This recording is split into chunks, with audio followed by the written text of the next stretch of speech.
I get bored very easily. So what I do in talks is I take risks. So I'm going to show you a live demo. Oh, yeah. Okay. Yeah, it's a very boring topic. Sorry. All right. So my name is Agustín B. Bethencourt. I'm an independent consultant. And there is this idea in compliance, this say in compliance that is so true that I basically use it in every single talk about compliance that I give, which is not very often. It's, you cannot comply with or protect what you cannot see. And by see is, in compliance, is what is declared. Most of you might think that what you have in your product is what your dependency handler or your package management system or your build system tell you that you have. But that's not true in 98% of the cases. All studies out there confirms the fact that you have things in your product that you do not know that are there, or that you do not expect to be there. And for 99% of the cases, it's not a problem. For some cases, it is a problem. And why is a problem? Because if you live in a regulated world, all the software that you distribute or that you publish, it needs to come with artifacts that tells you exactly what is inside. And what happened with software industry is that as we mature, more and more regulations comes to our industry. That's a good sign, to the point in which most of the young people today are going to live in a regulated industry, in an industry in which if you screw up really bad, you go to jail, which is what happened in 99% of the engineering activities. You screw up very bad, you have an insurance, and if you screw up really, really bad, you go to court. And that's going to happen with software. It has to come. That's a good sign. It's a maturity sign, which means that your work is going to be more important than ever. Anyway, let's go back to declare. So you're going to have to declare what is in your software, no matter if you're a company, big one or small one.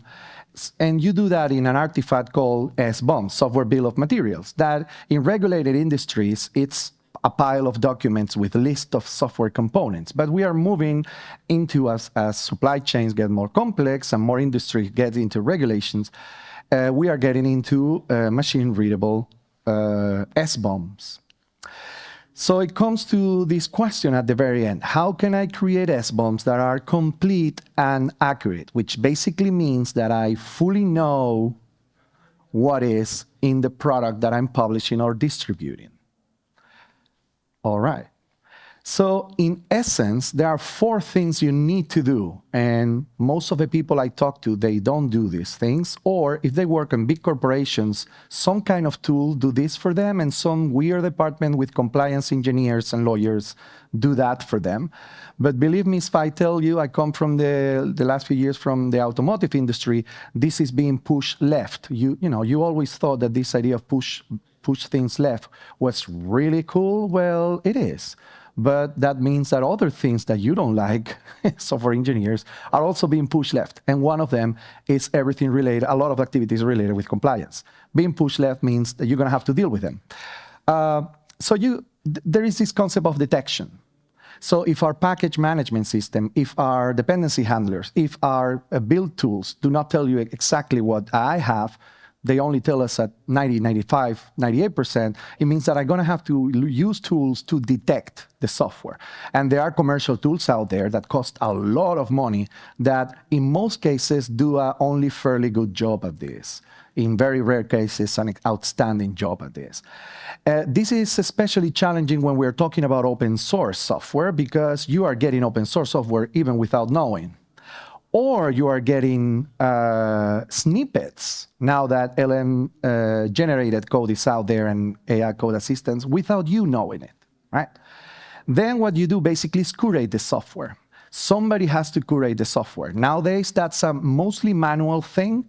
It will become better, but still, it's in some cases, 1% of your code, 0.1% of your code, it will require experts, depending on what kind of compliance you're dealing with, security or license or export control or other kind of compliances. Okay, and then you enrich the information in order to manage that SBOM and manage what you have, the information that is actually in the code. You need to enrich that information related with the components.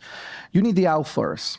You need, for example, in many licenses tells you need to have the description of the license in your software composition. You might want the link to the origin, right, where this software comes from.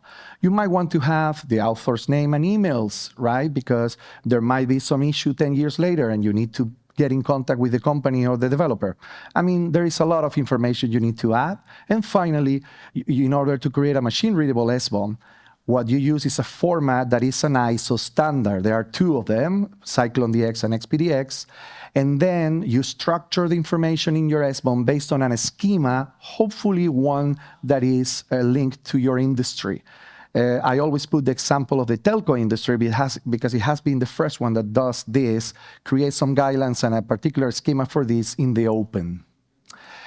All right, so what you're going to see now in my live demo is a tool that allows you, it's not a tool, sorry, it's a service that allows you free of charge, universal access to it, and privacy-friendly service created by the Software Transparency Foundation. So all of you can detect the software that is in your software composition, especially if it is open source software, right? It's for open source software. And enrich your information for license compliance only in seconds or minutes when usually when this used to take hours or even days. Let's see if it works, because I think it's going to give me a lot of pain, the screen. Oh, no, not much pain. All right. So I'm going to be talking while I'm doing stuff. So I go to softwareheritage.org, which is where all the open source software and all the public domain software is stored. And I'm going to create an SBOM for an application that is developed by a friend of mine. It's a PDF viewer created by Albert Asta, a friend of mine, KD project. So I go Ocular. So this is Software Heritage. And then hopefully, yep, I see here the source. So I click on it and hopefully, let's see, yes, here it is. I download it. So I'm now downloading the latest version of the application. So here I am. There we go. Hopefully it will here it is. Save. Yes, of course. Save. I save it. Here it is. So what I'm going to do now is I'm going to decompress it, which is very easy. And now I'm going to have the application downloaded, this open source application downloaded. And this is operative from the tool. I'm going to use a tool called SBOM Workbench to show you. Here's the thing. This backend service, there are plenty of clients out there, many of them open source, that already incorporate this backend service by default in their tools. So there are many, maybe you know some of them, for license compliance, Fossology, or for dependencies, ORT, or Fosslight, or maybe you are into embedded software, Thea IDE is another one. ScanoSpy, that's a scanner and an SBOM generator. I'm going to use another one called SBOM Workbench. It's targeting auditors, so legal people and people like me who do not feel 100% comfortable in a console. So what I'm going to, so this tool needs short names for folders. Yeah, that's how it is. So Ocular Test. Now, I'm going to go to the tool.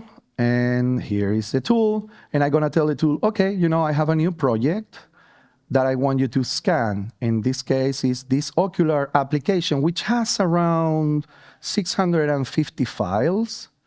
So I'm using the internet from my phone. Just forget about the configurations. So this is the first step, right? The tool is creating hashes for all the software, all those files, and is scanning against this. In the service, there is a knowledge base that has 13 petabytes of hashes that correspond to 7 petabytes of software, of open source software. Obviously, it's not a database, it's a hash-based data structure. So you can do, and here we are, yes. So you can do, in seconds, this kind of queries of this amount of code. All right, so we have detection, we have detected the software, and here are all the components. I'm gonna do two things just to show the power of this free of charge service that all of you can use without identifying anything. Just, yeah, it's an open API, so you can even, all right, so here is one thing that, believe me, is super cool. At least for me, I find it super, super cool. And it scans also a snippet level, which basically means that, you know, you can check AI-generated code and see if it's, you know, copying somebody's code. This is a nightmare for compliance people, to the point that there are still many, many, many corporations out there that in key products do not allow AI assistant coders for good reasons, because the risks of being sued are significantly bigger than the productivity gains they gain with the engineering. Okay, so here is an example of a snippet. My friend Albert took this piece of code from somewhere else. In this case, it's completely fine because he knows what he's doing, right? In fact, he also wrote this other piece of code, but it's from another file from another application, right? Just as an example. Okay, so this is the detection part. What I'm gonna tell the application is, you know what? Let's curate all the software. And here is, all the software is being curated, except some components. So these components, you see these components here that do not have checked. That's because the components do not have a license. So I will tell them, yeah, you know, let's identify everything. I want to get an SBOM really quick. So what happened here is that, for example, let's go for this piece of code. And I'm finishing. So sorry, the resolution is so big. You see here? It doesn't have a declared license, the file. And it's not detecting any license inherit from either a folder or a root file. So it cannot tell the file, the license of the file, right? So for a license compliance guy, that's a no-no, right? So what you do is, if this is open source, you go to the upstream developer, hey, man, you forgot to put the license, or you do it on your own. You put your license, and sorry, I had to do it fast, and I'll put the license. All right. Now that we have all a significant part of our software identified, so it has identified 97% of the software, let's assume that it's 100%, and I will finish with this. Now we're gonna create the SBOM. So, sorry, before we go into that, let me just go here and say, look, the software, the service, the backend service also provides you with a lot of enriched information for license compliance. The license, which licenses is that license incompatible with, the author, the description of the license, the version, the URL, the package URL, so you can go to the source in internet, right? A lot of enriched information essential, and yes, finally, let's create the SBOM. So I go here and I say, yeah, I want to create an SBOM in SPDX. I save it, and I'm gonna create it also in CycloneDX. So I save it, and now let's look into it. There we go. So hopefully, okay, I'm just gonna show one of them because it doesn't matter. All right. So here in this case is CycloneDX. So this is a typical JSON file with all the components and a lot of the enriched information that you would need for a license compliance. So this is something now that every developer can do, except for the rare, difficult cases in terms of licenses or something that you will need an expert, and your company might have it, either as an employee or as a service. And so now anyone can do something that it will come to you in one way or the other, which is regulations, or even if you are distributing software to other companies. There is no excuse now for creating SBOMs. Software Transparency Foundation, osskb.org. Thank you.